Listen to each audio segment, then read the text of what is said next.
तर सकाळ सकाळी जी बोळवळायला लागली आणि म्हणली की काय मालक, श्रावण लागल्यापासून तुम्ही लक्षच देणार की राव, नॉनव्हेज राहू द्या, काहीतरी व्हेज घालायला घालून तर आत्मा थंड करा.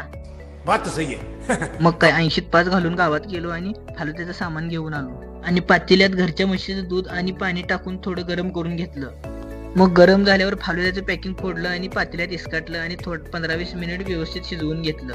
आणि एवढा भारी वास येत होता की असं वाटलं की तोंडाला पाणी सुटून सुटून पूर येतोय की काय आता. आणि शिजल्यानंतर 2 तास फ्रीजमध्ये ठेवून पाहिजे तेवढा थंड करून घेतला. आणि मटणाला जशी लिंबू कांद्याशिवाय मजा नाही तशीच फालुद्याला पण ड्रायफ्रूट शिवाय मजा नाही बघा. मग काय ग्लासमध्ये सब्जा टाकून फालुदा ओतून घेतला आणि काजू बदाम, चेरी, सफरचंद आणि डाळिंब टाकून लग्नात नवरा नवरीचं ताट सजवते तसंच ग्लास सजवून घेतला.